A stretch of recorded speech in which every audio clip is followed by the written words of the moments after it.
இடி கூட தமிழ்நாடு அரசுக்கு சொல்லியிருந்தாங்க. அதை இவங்க தமிழ்நாடு அரசு விசாரணை நடத்தட்டும், என்ன அவுட்கம் வருதுன்னு பார்ப்போம். இடியிலிருந்து ஒரு குற்ற நடவடிக்கை அவர்களால் அறியப்பட்டு அது நகராட்சி துறைக்கு தெரிவிக்கப்பட்டிருக்கிறது. விசாரிக்கட்டும்.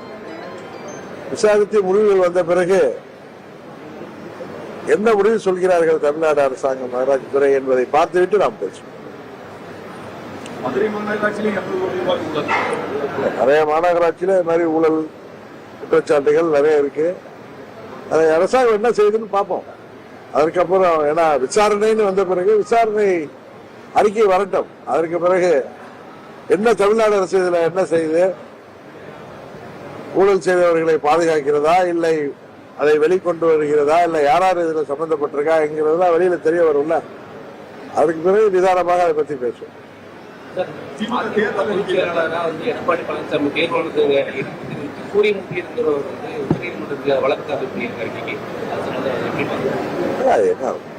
உச்ச நீதிமன்ற வழக்கு விசாரணைக்கு வந்து என்ன முடிவு வருகிறதோ அதுக்கு பிறகு அதை பற்றி பேசலாம். நாம ஒன்று பேச வேண்டாம்னு நினைக்கிறேன். திமுக தேர்தல் அறிக்கையில 4 ஆண்டுகள் கடந்து கூட இப்ப வரைக்கும் அந்த பழைய ஓய்வூதிய திட்டத்தை அமல்படுத்தவே மாட்டேங்கிறாங்க. தொடர்ந்து போராட்டங்கள் போயிட்டு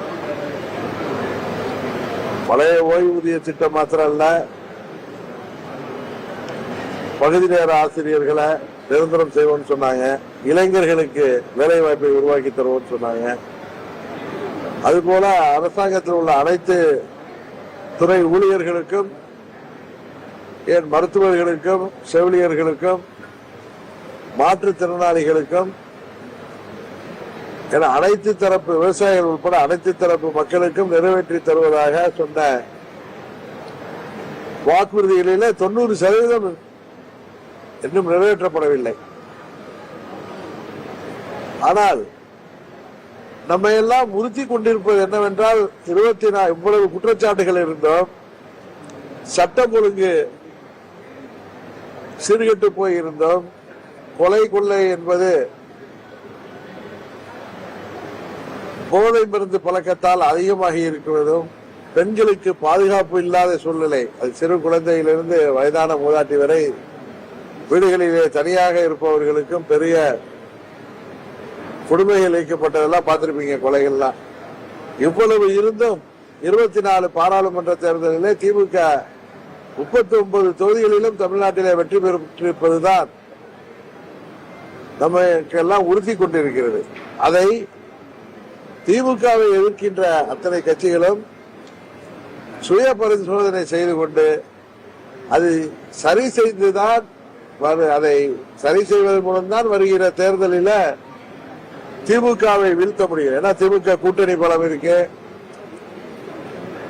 இன்னும் சொல்ல போனால் அவர்கள் ஆட்சி அதிகாரத்தோட வலிமையாக இருக்கிறார்கள். இன்னும் என்டிஏ கூட்டணியில இருந்த சில கட்சிகளோடு அவர்கள் பேசிக் கொண்டிருப்பதாகத்தான் தகவல் வருகிறது. என்டிஏ கூட்டணியில இருந்த சில கட்சிகள் பிளவுபட்டு இருக்கிறது. இன்னொன்று தாவக என்ற புதிய வரவு வேறு இருக்கிறது. இதையெல்லாம் என்னவென்று திமுகவை வீழ்த்த வேண்டும் என்று உண்மையிலேயே நினைக்கின்ற கட்சிகள் அதையெல்லாம் உறுதியாக சரி செய்யவில்லை என்றால் திமுகவை வீழ்த்துவது மிகவும் கடினமாக இருக்கும் என்பது நான் யதார்த்தமாக சொல்கிறேன். அதுக்காக திமுகவோட கூட்டணி போறேன் அப்படி இப்படின்னு சொல்லல. நேற்று கூட உங்கள்கிட்ட சொல்ல, தாவேகா தலைமையில ஒரு பலமான கூட்டணி அமைந்தால் அது திமுக கூட்டணியை வீழ்த்துவதற்கு வாய்ப்பு இருக்குதுன்னு சொன்ன உடனே திமுக நான் பாக்குறேன், நீங்க ஹெட்லைன்ல தாவேகா தலைமையில பலமான கூட்டணி அமைப்புலாம் சொல்லல. தாவேகா தலைமையிலும் கூட்டணி அமைய வாய்ப்பு இருக்கிறது, 4 முறை போட்டி இருக்கும் என்று சொன்னேன். அதுல நண்பர் சீமான் தனித்து போட்டிடுவார். தேசிய ஜனநாயக கூட்டணி, ஆளும் கட்சி திமுக கூட்டணி, அதை தாண்டி தாவேகா தலைமையில் ஒரு கூட்டணி அமைவதற்கு வாய்ப்பு இருக்கிறது. அண்ணன் செங்கோட்டையன் போன்ற மூத்தவர்கள் எல்லாம் இன்றைக்கு அந்த இயக்கத்திலே இணைந்து அவர் கூட்டணிக்காக பல முயற்சிகள் செய்வதை நாம் கேள்விப்படுகிறோம். தவிக தலைமையில ஒருவேளை கூட்டணி அமைந்தால் அது என்டிஏ கூட்டணியை 3வது இடத்திற்கு தள்ளக்கூடிய வாய்ப்பு இருக்கிறது. இது ஏதோ பழனிசாமி அவர்கள் மீது எனக்கு தனிப்பட்ட வருத்தத்தினால சொல்லல, யதார்த்தத்தை சொல்றேன். இப்ப நான் பேசுனது எல்லாமே யதார்த்தத்தை பேசுகிறேன். திமுக மீது இத்தனை குற்றச்சாட்டுகள், இத்தனை போராட்டம், நீங்கள் சொன்னது போல நகராட்சித்துறை உட்பட பல துறைகளிலே ஊழல் முறைகேடுகள், குற்றச்சாட்டுகள், பகுதி நேர ஆசிரியர்களை நிரந்தரம் செய்கிறேன் என்று சொன்னார்கள், பகுதி நேர மருத்துவர்கள் செவிலியர்களை நிரந்தரம் செய்வோம் என்று சொன்னார்கள், அதுபோல இளைஞர்களுக்கு வேலை வாய்ப்பை உருவாக்கி தருவோம் என்றார்கள். தமிழ்நாடு பப்ளிக் சர்வீஸ் கமிஷன் மூலம் தேர்வுகள் நடைபெற்று அதன் மூலம் இந்த 4.5 ஆண்டுகளில் எத்தனை பேருக்கு வேலை வாய்ப்பு வந்தது என்றே தெரியவில்லை. வெளிநாட்டு முதலீடுகள் மூலம் என்ன வளர்ச்சி ஏற்பட்டிருக்கிறது, எத்தனை தொழிற்சாலைகள் வந்திருக்கிறது, எவ்வளவு பேருக்கு வேலை வாய்ப்பு வந்திருக்கிறது என்பதெல்லாம் எதுவுமே தமிழ்நாட்டு மக்களுக்கு எந்த ஒரு பயனும் இல்லாத சூழ்நிலையிலும் பாராளுமன்ற தேர்தலில் திமுக கூட்டணி முழுவதும் வெற்றி பெற்றதற்கு காரணம் என்ன என்பதை திமுகவை உண்மையிலேயே வீழ்த்த வேண்டும் என்று நினைக்கின்ற கட்சிகள் அதை சுய பரிசோதனை செய்து அதை எல்லாம் சரி செய்ய வேண்டும். அப்பொழுதுதான் திமுக இன்றைக்கு மிருகபலத்தோடு இருக்கிற திமுகவை, ஆட்சி அதிகாரத்தோடு இருக்கிற திமுகவை வீழ்த்த முடியும் என்பதுதான் யதார்த்தமான உண்மை. மதுரை, திருப்பூர் போன்ற நகரங்கள்லாம் குப்பை நகரமா மாறி இருக்கு. திராவிட மாடல் ஆட்சியில் இந்த திறக்கணி மேலாண்மை திட்டத்தில் தோல்வியடைகிறது. அதான் சொல்றேன், அனைத்து துறைகளிலுமே இந்த ஆட்சி இதுவரை நாம் கேள்விப்பட்டிராத அளவிற்கு இந்த ஆட்சி ஒரு வெறும் வெற்றி விளம்பர ஆட்சியாகத்தான் செயல்பட்டுக் கொண்டிருக்கிறது. இதை முடிவுக்கு கொண்டு வர வேண்டும் என்றால் உண்மையான எதிர்கட்சிகள் அதை சரியான முறையில அணுக வேண்டும் என்பதுதான் எங்களது கருத்து.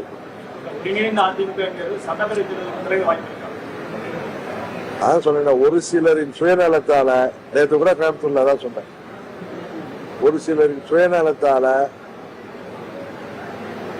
விருதுகள் போன்ற மூத்த நிர்வாகிகள் உட்பட பல பேர் இன்றைக்கு அந்த இயக்கத்தில் இருந்து நீக்கப்பட்டிருக்கிறார்கள்.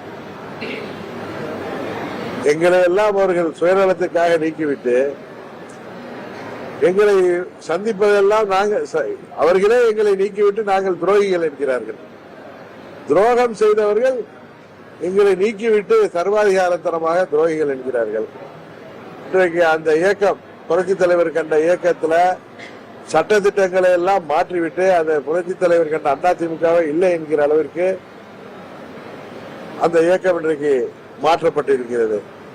அங்குள்ள எனக்கு தெரிந்து 99% தொண்டர்களும் சரி, நிர்வாகிகளும் சரி, மிகவும் மன வருத்தத்திலும் அதிருப்தியிலும் இருக்கிறார்கள் ஒரு சிலரின் சுயநல செயல்பாட்டால். அதனால் தேர்தலுக்கு முன்பு அங்குள்ள தூங்கிக் கொண்டிருக்கின்ற அல்லது தூங்குவது போல் நடிக்கின்ற நிர்வாகிகளும் தொண்டர்களும் சரியான முறையில் செயல்படவில்லை என்றால் தேர்தல் தருகின்ற பாடம் தான் தேர்தலுக்கு பிறகு அம்மாவின் தொண்டர்கள் எல்லாம்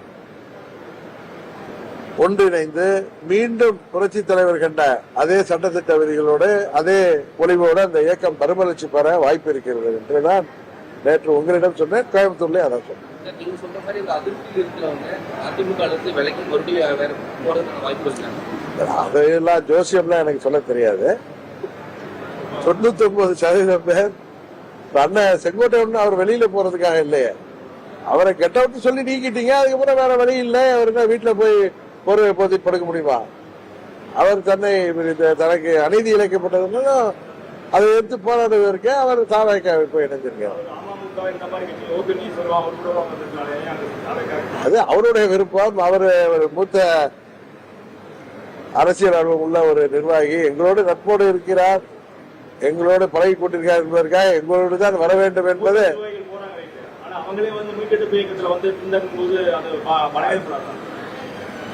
அவரவர் ஒரு வழியில சென்று அவர்களுக்கு இழைக்கப்பட்ட துரோகத்திற்கு நியாயம் தேடுவது இயற்கை. அதனால எல்லாம் எங்க கூட தான் வரணும்னு இல்லை, அவரவர் வழியில அதை பார்த்து யோசிப்பார்கள் மற்றவர்கள். அங்கே தூக்கி கொண்டிருப்பவர்கள்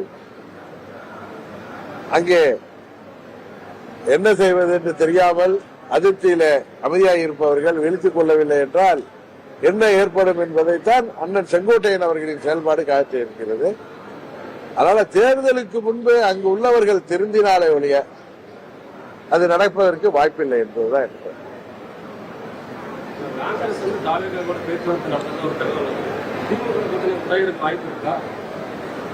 அதை பத்தி எனக்கு தெரியல.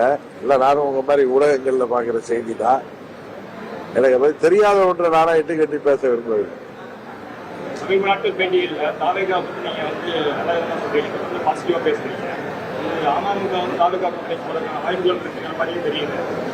உங்களுக்கு அப்படி தெரியுது. நான் யதார்த்தத்தை நாட்டு நடப்ப இருக்கிற நிலைமைய சொல்றேன். அந்த கட்சியை பத்தி எந்தவித அச்சமும் இல்லாமல் எந்தவித பொறாமையும் இல்லாமல் நான் மற்ற கட்சிகளை பற்றி எனது கருத்தை சொல்றேன். அப்படி நான் சொல்கின்ற பொழுது உங்களை போன்ற ஊடகத்துறையை சேர்ந்த நபர்கள் தமிழ்நாடு முழுவதும் நான் செல்கின்ற இடங்களிலும் சர்வே எடுக்கிற நிறுவனங்களிலே சேர்ந்தவர்கள் எனக்கு நண்பர்களாக இருப்பவர்கள் சொல்கின்ற விதத்திலும் தாவேக என்பது இன்றைக்கு ஒரு வளர்ந்து வருகின்ற கட்சியாக தெரிகிறது. நான் முதலே சொன்ன ஆகஸ்ட் மாதத்திலே மறைந்த திரு விஜயகாந்த் அவர்கள் எப்படி 2006 தேர்தலில் வந்தப்ப அது எல்லா கட்சிகளையும் பாதித்து ஒரு இம்பாக்ட தமிழ்நாட்டு அரசியல் உருவாக்கினதோ அது போல விஜய் அவர்களின் வருகை. ஏன்னா காரணம் சினிமா துறையில 30 ஆண்டுகளாக ஒரு உச்சபட்ச நடிகராக இருந்து இன்றைக்கு அரசியலிலே வருகின்ற பொழுது இளைஞர்கள் இளம் பெண்கள் அவருக்கு நிறைய ஆதரவாக கூட்டங்களிலே தெருவுகளெல்லாம் பார்த்த பிறகு எனக்கு உள்ள அரசியல் ஞானத்திலும் அரசியல் அனுபவத்திலும் மற்றவர்கள் சொல்வதிலும் வைத்து நான் யதார்த்தத்தை சொல்றேன். அதுக்காக நாங்க போயிடுவேன் அப்படின்னு நீங்க சொன்னீங்கன்னா அது சரியில்லை. ஸ்பாடிஷ் ஸ்பாடுன்னு சொல்ற அவ்வளவுதான். நாங்கள் எந்த கூட்டணிக்கு செல்ல வேண்டும் என்பதை பற்றி நாங்கள் முடிவெடுக்கவில்லை. நாங்கள் ஒன்றை மாத்திரம் சொல்கிறோம், அம்மா மக்கள் முன்னேற்ற கழகம் இடம்பெற போகின்ற கூட்டணி தான் வெற்றி கூட்டணியாக இருக்கும். அந்த கூட்டணி தான் ஆட்சி அமைக்கும். அம்மா மக்கள் முன்னேற்ற கழகத்தை தவிர்த்து விட்டு எந்த ஒரு கூட்டணியும் ஆட்சி அமைக்க முடியாது என்பது மாத்திரம் நிதர்சனமான உண்மை. இது அதீத நம்பிக்கையில் சொல்லவில்லை, உண்மை சொல்கிறேன்.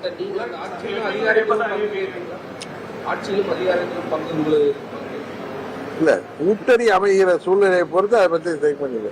முதல்ல நாங்க எங்கள் கட்சியை பலப்படுத்தி வருகிறோம். 19, 21, 24 தேர்தலை தாண்டி தமிழ்நாடு முழுவதும் எங்கள் இயக்கம் பலப்பட்டு வருகிறது. எங்களை நாங்கள் தவிர்க்க முடியாத சக்தியாக வளர்ந்து கொண்டிருக்கிறோம். அதனால தேர்தல் நேரம் இன்னும் பிப்ரவரி, நான் தான் சொன்னேன், நேற்று கிளியரா சொன்னேன், ஜனவரி எப்படியும் தேர்தல் அறிவிப்பு கடந்த காலங்களில் பாத்தீங்கன்னா ஒன்னு பிப்ரவரி லாஸ்ட் வீக் அல்லது மார்ச் ஃபர்ஸ்ட் வீக்லாம் வரும். எனக்கு தெரிஞ்ச அம்மா அவர்கள் பிறந்த நாளுக்கு முன்பு உறுதியாக அம்மா மக்கள் முன்னேற்ற கழகம் எங்கள் நிலைப்பாட்டை எங்களோட சில கட்சிகள் பேசுகிறாங்க, நாங்கள் அவர்கள் கூட்டணிக்கு வர வேண்டும் என்று அணுகுகிறார்கள். ஆனா அதெல்லாம் ஒரு முடிவுக்கு வராம நான் அதை சொல்வது மரியாதையாக நாகரிகமாக இருக்காது. அதனால நான் யதார்த்தத்தை சொல்கிறேன். எங்களுக்கு எல்லா வாய்ப்புகளும் பிரகாசமாக இருக்கிறது.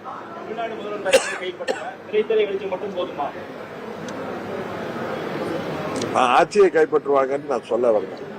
விஜயகாந்த் அவர்கள் எப்படி ஒரு இம்பாக்டை உருவாக்கி அன்றைக்கு அம்மா அவர்களின் அதிமுகவிற்கும் திமுகவிற்கும் பல தொகுதிகளிலே பாதிப்பை ஏற்படுத்தி அவர் 6% 8% ஓட்டை எடுத்திருந்தாலும் ஒரே தொகுதியில் அவர் வெற்றி பெற்றிருந்தாலும் எனக்கு தெரிந்து அன்றைக்கு ஒரு மைனாரிட்டி கவர்மெண்ட் வந்தது.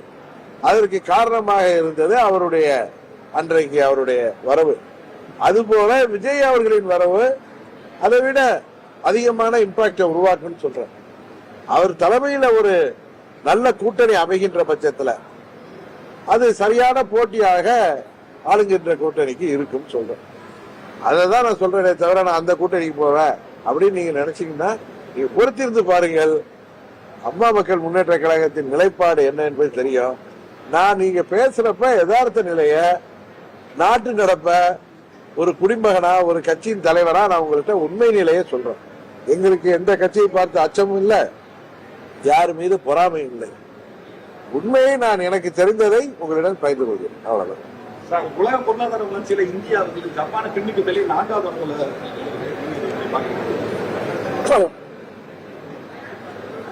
அதனாலதான் 24ல நாங்க மோடி அவர்கள் பிரதமராக வேண்டும் என்கிற ஒரே நோக்கத்தோடு எந்த ஒரு நிபந்தனையற்ற ஆதரவையும் நாங்கள் கொடுத்து தேசிய ஜனநாயக கூட்டணியில சேர்ந்தோம். காரணம், 3வது முறையாக மோடி அவர்கள் பிரதமராக வருகின்ற பொழுதுதான் இந்தியா உலக நாடுகளிலே ஒரு வல்லரசு நாடாக உயர்வதற்கான வாய்ப்பு இருக்கிறது என்கிற ஒரே காரணம் தான். இது அரசியல் காரணங்களை எல்லாம் தாண்டி நாட்டின் வளர்ச்சி, நாட்டின் பாதுகாப்பை மனதிலே கொண்டு நான் பலமுறை சொல்லியிருக்கேன். அந்த கூட்டணிக்கு சென்றோம். இன்றைக்கு நாங்கள் மோடி அவர்கள் மீதோ பாஜக மீதோ எங்களுக்கும் அவர்களுக்கும் எந்தவித கசப்புணர்வும் இல்லை. இடையில் ஏப்ரல் 11 வந்த பழனிசாமி அண்ணனின் நடவடிக்கைகள், அவரது அகங்காரமான பேச்சுக்கள், ஆணவத்தனமான நடவடிக்கைகள், எங்கள் தொண்டர்கள் எல்லோரும், நான் கூட சற்று பொறுமையாக இருந்து முடிவெடுப்போம், சில மாற்றங்கள் வரும் என்று எங்களிடம் முக்கிய தலைவர்கள் சொன்னதால் அதற்காக காத்திருந்தேன். ஆனால் எங்கள் நிர்வாகிகளும் தொண்டர்களும் கொதித்திருந்த காரணத்தினால் வேறு வழி இல்லாமல் நான் வெளியில் வந்தேன். அதான் போய் சொன்னேன். இதுல வேற யார் அண்ணாமலையில என்ன தோண்டி விடல, அது தவறான தகவல். நாங்கள் சுயமாக சிந்தித்து எங்கள் தொண்டர்கள் நிர்வாகிகளின் கோரிக்கையை ஏற்று வெளியேறும்.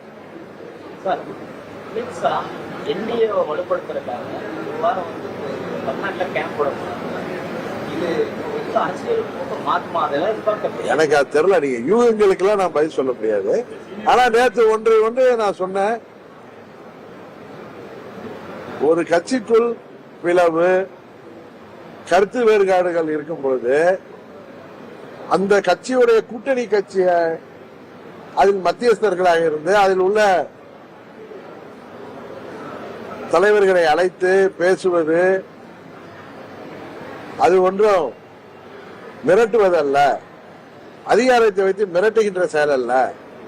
ஒரு மத்தியஸ்தராக ஒரு கூட்டணி கட்சி தான் செய்ய முடியும். ஒரே கட்சியில் பிளவு ஏற்படுகின்ற பொழுது அவர்களுக்குள் அது பேசி தீர்ப்பதற்கு வாய்ப்பே இல்லை. தெரியும், ஒரு குடும்பத்துல சண்டை வந்து, பங்காளி சண்டை வந்து பிரிஞ்சிருந்தா இன்னொரு முக்கியஸ்தர்களோ இன்று வேண்டியவர்களோ இல்ல உறவினர்களோ வந்துதான் அதை பேசி சரி செய்வார்கள். அது போல பாஜக என்டிஏ கூட்டணியில தான் நாங்களும் இருந்தோம். என்டிஏ கூட்டணியில தான் அதிமுக இருந்து வெளியேறி திரும்பி வந்திருக்காங்க. அதனால அவர்கள் என்டிஏ கூட்டணியை பலப்படுத்த வேண்டும் என்கிற எண்ணத்தில் எங்களோடு பேசுகின்ற பொழுது அது சில ஊடகங்கள்ல டிபேட்ல பார்த்தா என்னமோ எங்களெல்லாம் மிரட்டுவது போலவோ, அழைத்து பேசினாலே, நட்போடு பேசினாலே சொல்லுவாங்கல்ல, ஆம்டிஷ் பண்ற மாதிரிலாம் ஒரு தவறான கருத்துக்களை சில பேர் யாருடைய தூண்டுதல்ல டிபேட்டுங்கிற பேர்ல உட்கார்ந்து பேசிட்டு இருக்காங்க. அது கிடையாது. அவர்கள் கூட்டணியை பலப்படுத்த மாண்புமிகு அமித்ஷா அவர்கள் 21 தேர்தலிலே முயற்சி செய்தார், 24லும் அவர் முயற்சி செய்தார், இப்ப 26க்கும் அவர் முயற்சி செய்து கொண்டிருக்கிறார் தான் நான் சொல்றேன். அதனால பாஜகவை சேர்ந்தவர்கள் அந்த முயற்சி செய்வது ஒன்றும் தவறான ஒரு அணுகுமுறை அல்ல என்பதுதான் எனது கருத்து.